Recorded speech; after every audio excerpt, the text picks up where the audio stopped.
Good day po sa lahat, si Fiscal EJ po ito. Isang kandidato sa Pasig ang agad sumikat sa social media, pero hindi dahil sa plataforma niya. Si Christian Sia, tumatakbo bilang kongresista, ay binanata ng publiko matapos siyang mapanood sa viral video na bumabastos sa mga single mothers. Dahil dito, mismo ang COMELEC ang nagsampa ng disqualification case laban sa kanya, kahit walang private complainant. Ayon sa COMELEC Task Force SAFE, lumabag daw si Sia sa Section 261 ng Omnibus Election Code at sa isang COMELEC resolution na nagbabawal sa diskriminasyon laban sa kababaihan at vulnerable sectors. Noong May 7, dineklara na siyang disqualified ng COMELEC 2nd Division. Pero paano kung iakyat pa ito sa NBank? Paano kung umabot sa Supreme Court? Diyan pumapasok ang mahalagang tanong. Kapag na-disqualify ang isang kandidato sa COMELEC level, may pag-asa pa ba siya? Ano ang legal remedy ang pwedeng gamitin? Yan ang iisa-isahin natin ngayon. Let's break it down. Ano ang disqualification? Paano ito ginagawa? At ano ang pwedeng mangyari sa isang kandidato tulad ni Christian Sia habang tuloy ang kaso? Ang petition for disqualification ay isang reklamo laban sa kandidato para ipatigil ang pagtakbo niya o ang pag-upo niya sa pwesto. Ito ay base sa mga specific na dahilan sa batas at hindi lang dahil ayaw mo sa kanya. Ang mga patakaran dito ay nakasaad po sa Omnibus Election Code, sa ating saligang batas, at mga desisyon ng Supreme Court. Now, kailan pwede mag-file ng disqualification case?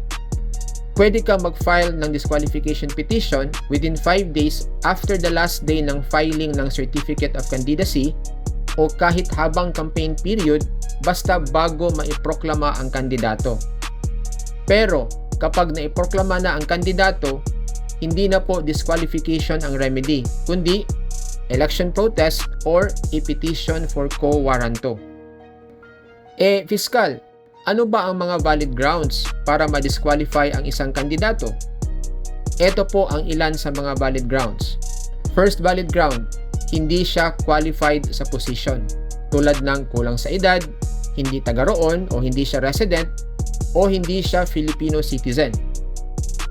Second valid ground, may nilabag siyang election law gaya ng vote buying, pananakot o dahas, paggamit ng government vehicles, resources or employees, at sobrang gasto sa kampanya. Third valid ground, may condition na ang isang kandidato.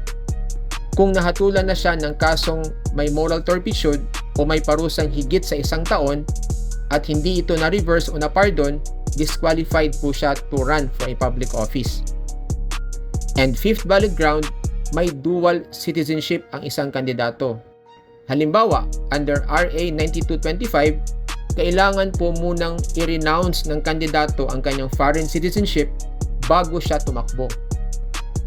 Another question, Fiscal, saan ba dapat i-file ang petition for disqualification?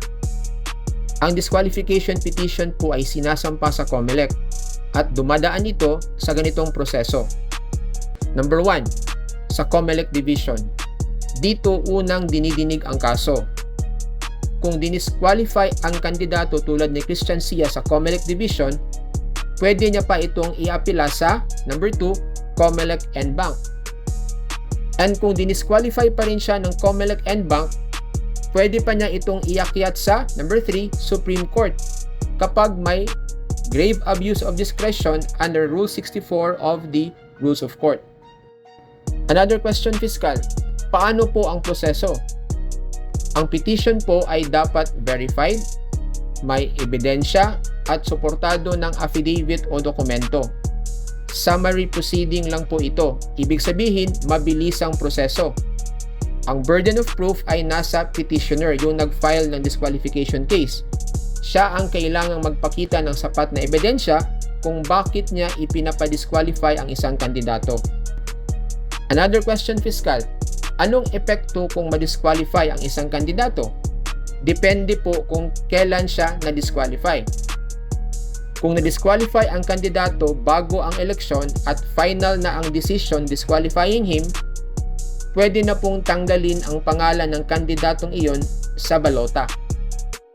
At kung na-disqualify siya pagkatapos ng eleksyon pero hindi pa na-proclaim, hindi na po siya papayagang umupo sa pwesto. Pero kung na-proclaim na siya, again, gaya ng sabi ko kanina, hindi na po disqualification ang remedy, kundi election protest or filing of a petition for quo warranto na. Tandaan po natin na ang boto para sa disqualified candidate ay stray vote. Hindi binibilang para sa kanya, maliban na lang kung may legal na substitution. Ang petition for disqualification ay hindi pampagulo sa eleksyon. Isa itong legal na paraan para siguraduhin na ang mga kandidatong gusto nating iboto ay tunay na kwalipikado, walang bahid at sumusunod sa batas. Batas po ang basehan, hindi emosyon. Kaya kung may malinaw kang ebidensya, then gamitin ang tamang proseso. Sampahan mo ng petition for disqualification. So yan lang po ang munting lesson natin for today, and see you in my next video. Maraming salamat po.